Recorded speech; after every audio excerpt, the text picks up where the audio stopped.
दोस्तों, 14 अगस्त 1947 की रात यह वह रात थी जब हिंदुस्तान के लोग गुलामी से निकलकर आजादी के रास्ते पर खड़े थे। करोड़ों भारतीय इस दिन का बेसब्री से इंतजार कर रहे थे, लेकिन सुबह होते ही वह जश्न की रात एक ऐसी जख्म दे गई जो आज तक नहीं भरा।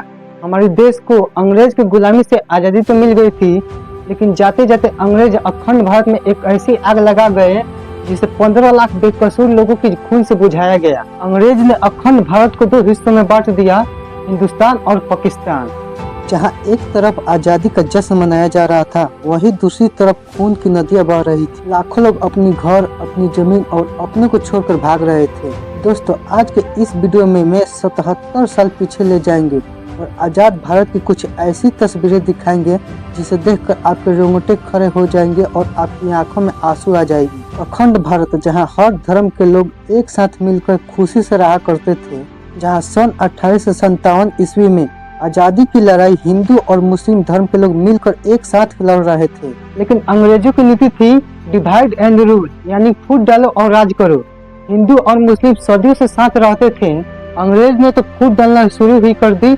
हिंदू और मुस्लिम को अलग अलग नौकरियां दी, उनके लिए अलग अलग स्कूल बनवाए और धार्मिक मुद्दों की हवा दी। अंग्रेज ने छोटी छोटी बातों को बढ़ा चढ़ाकर हिंदुओं और मुस्लिम के बीच नफरत की एक बीज बो दी। हिंदुओं और मुस्लिम को एक दूसरे के खिलाफ भड़काते रहे और धीरे धीरे नफरत इतनी हो गई कि बात बंटवारे पे आ गई। लेकिन हैरान कर देने वाली बात यह थी कि हिंदुस्तान को दो टुकड़े करने की जिम्मेदारी सिरिल रैडक्लिफ नाम के जिस ब्रिटिश को दी गई, जो भारत में रहना तो दूर, कभी भारत का दौरा तक भी नहीं किया था। उन्हें सिर्फ ये 6 दिनों में यह तय करना था कि कौन सी जमीन भारत की होगी और कौन सी जमीन पाकिस्तान की होगी। रैडक्लिफ ने नक्शे पर ऐसी लकीर खींची थी जिसमें पंजाब और बंगाल को 2 हिस्से में बांट दिया।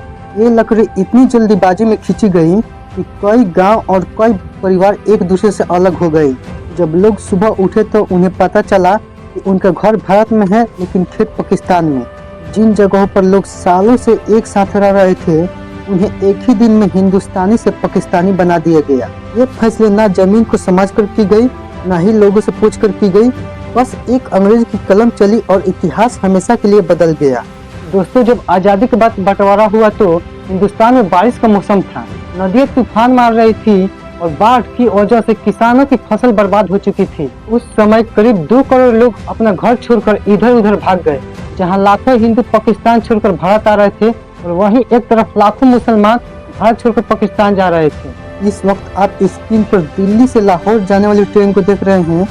लोग ट्रेन के छत पर भी सफर करने पर मजबूर थे और जिन्हें ट्रेन नहीं मिल रही थी वह ट्रक पर बैठकर सफर कर रहे थे और कुछ लोग बैलगाड़ी का सहारा ले रहे थे और कुछ परिवार साइकिल पर ही अपना सामान लाद कर एक देश से दूसरे देश की तरफ दौड़े जा रहे थे। जहां करोड़ों लोग के लिए आजादी किसी वरदान से कम नहीं था और वहीं कई लोगों के लिए अभिशाप बन चुका था, क्योंकि अपना सब कुछ छोड़कर जान बचाते हुए दूसरे देश में भागना किसी भयानक सपना से कम नहीं था। हालांकि बंटवारे की ये दास्तान तो आजादी से कई साल पहले ही लिखी जा चुकी थी, क्योंकि अंग्रेज ने देशवासियों में ऐसी जहर फैला दिया था जिससे कई पॉलिटिक्स लीडर ने तो धर्म के नाम पर ही अपनी पार्टी बना ली थी। जैसे कि मुस्लिम लीग के चीफ मोहम्मद अली जिन्ना ने आजादी से कई साल पहले ही अपनी जीत पकड़ ली थी कि हिंदुस्तान में रहने वाले मुस्लिमों को एक अलग मुल्क दिया जाए, और उनके इस जिद ने हिंदुस्तान के भाईचारे और संस्कृति पर ऐसी गहरी चोट पहुंचाई जिसकी निशानी आज भी देखने को मिलती है। इस वक्त आप स्क्रीन पर जिन तस्वीरों को देख रहे हैं, ये उस वक्त की तस्वीरें हैं जब मोहम्मद अली जिन्ना पाकिस्तान का गवर्नर बन के अपनी शपथ पूरा किया और अपनी कुर्सी पर सवार हो गए। 1947 में लॉर्ड लुईस माउंटबेटन भारत के आखिरी वायसराय बने। उन्होंने कई महीनों तक जवाहरलाल नेहरू और मोहम्मद अली जिन्ना के कई मीटिंग करवाई, जिसके बाद 3 जून 1947 को लुईस माउंटबेटन ने ऐलान किया कि 15 अगस्त 1947 को भारत आजाद होगी, लेकिन इसके साथ ही बंटवारा भी होगी। हालांकि पंडित जवाहरलाल नेहरू, सरदार वल्लभ भाई पटेल और महात्मा गांधी ने देश के बंटवारे को रोकने की हर कोशिश की। उन्होंने अली जिन्ना को भारत का पहला प्रधानमंत्री बनने तक का भी ऑफर दे दिया। कई इतिहासकार बताते हैं कि बंटवारे की खबर से पंडित जवाहरलाल नेहरू की बहुत बड़ा झटका लगा था।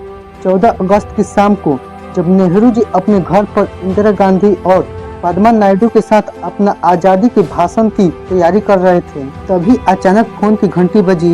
नेहरू जी जब फोन उठाए तो उन्हें एक दुखद खबर मिली कि लाहौर के नए प्रशासन ने हिंदू और सिखों के इलाकों की पानी की सप्लाई काट दी थी, जिसकी वजह से लोग अपने घरों में प्यासे तड़प रहे थे। और जब कोई पानी लेने बाहर आता तो उसे जान से मार दिया जाता था। और देखते ही देखते हिंसा की आग भड़क उठी, जिसने पूरा हिंदुस्तान को पूरा अपने चपेटे में ले लिया। पंजाब और बंगाल में सबसे ज्यादा दंगा हुआ। लोग एक दूसरे के खून की प्यासे हो गए।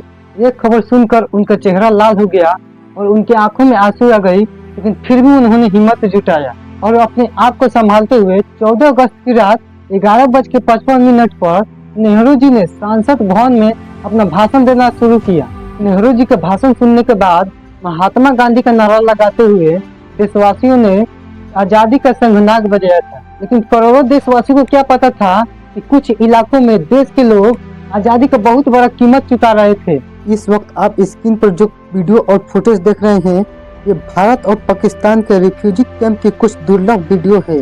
कैसे छोटे छोटे बच्चे नल के आगे एक बाल्टी पानी भरने के लिए लाइन में लगे हुए हैं, जिन्हें उठाकर काफी देर चलने के बाद रिफ्यूजी कैंप में पहुंचते हैं, जहां इन्हें रहने के लिए छत तक भी नहीं है। छांव के लिए कुछ फटे हुए टेंट और पेड़ हैं, जहां बैठने की जगह भी इतनी कम है कि लोग कड़कती धूप में तड़पती जमीन पर बैठकर अपनी हड्डियों को जला रहे हैं।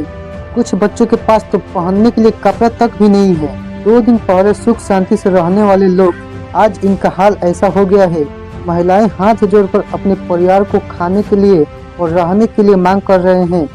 धूप की वजह से तड़पते हुए बच्चे के शरीर कुपोषित हो चुका है, लेकिन फिर भी लाखों लोग अपने घर छोड़कर बिना मंजिल के आगे बढ़ते जा रहे हैं। इस ट्रेन की हालत देखिए, कैसे लोग अपनी जान को जोखिम में डालने से भी पीछे नहीं हट रहे हैं, क्योंकि इन्हें किसी भी तरह पाकिस्तान से भारत जाना है।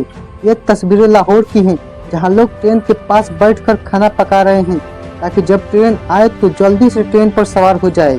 यहाँ खड़ी इस ट्रेन की सिर्फ ऊपर ही नहीं, बल्कि 2 डिब्बों के बीच भी लोग खचाखच भरे हुए हैं, जिनके हाथों में अपना कुछ टूटा फूटा सामान और दिल में जिंदा रहने की उम्मीदें हैं। असल में उस वक्त जो कुछ भी हुआ था, उसके बारे में सोचकर ही रूह कांप जाती है। दोस्तों, इस फोटो को देखकर आपकी आंख में आंसू आ जाएंगे। दर्शक बेचारे वो लोग थे जो उस वक्त भूख के कारण तरफ तरफ के मर गए थे। हाथ में थाली लिए हुए रिफ्यूजी कैंप में हमारे देशवासियों खाने के लिए लाइन में लगे थे, और जब उन्हें खाना मिल रहा था तब उनके चेहरे पर ऐसी मुस्कुराहट दिख रही थी जो कि उन्हें पूरी जीवन मिल गई है। लेकिन फिर महात्मा गांधी, पंडित जवाहरलाल नेहरू, सरदार वल्लभ भाई पटेल, लाल बहादुर शास्त्री और डॉक्टर भीमराव अम्बेडकर और कई ऐसे महान नेताओं ने इतनी मुश्किलों हालातों में भी देश को संभाला है, जिनके कारण हम भारतीय ब्रिटेन से कई गुना आगे निकल गए हैं। इस बंटवारे में करीब 2 करोड़ लोग अपना देश छोड़कर भाग गया था और करीब 10 से 15 लाख बेकसूर लोग की जान चली गई। लेकिन अफसोस की बात यह है कि जिन ब्रिटेन ने हम भारतीयों के साथ ऐसा घिनौना हरकत की, जो भारत के इतिहास में लाल अक्षरों से लिखी गई है, लेकिन फिर भी उन्हें बारातियों की तरफ विदा किया गया। 28 फरवरी 1948 के दिन जब अंग्रेज की आखिरी टुकड़ी हमारी भारत छोड़कर जा रही थी, तो उन्हें बैंड बाजे के साथ विदा किया गया, जिसके बाद अंग्रेज मुंबई से अपनी बोट्स में सवार होकर बड़ी शांति से ब्रिटेन का झंडा लहराते हुए हमेशा के लिए वापस लौट गए। लेकिन जाते जाते ऐसे चिंगारी छोड़ गए जिसके आग में 10 लाख बेकसूर लोग की जिंदगी बर्बाद हो गई। किसी के बाप को मार दिया गया था, किसी की मां ने तरफ तरफ पर दम तोड़ दिया था, और किसी के भाई ने बिछड़ गया, और किसी की बहन पीछे छूट गई।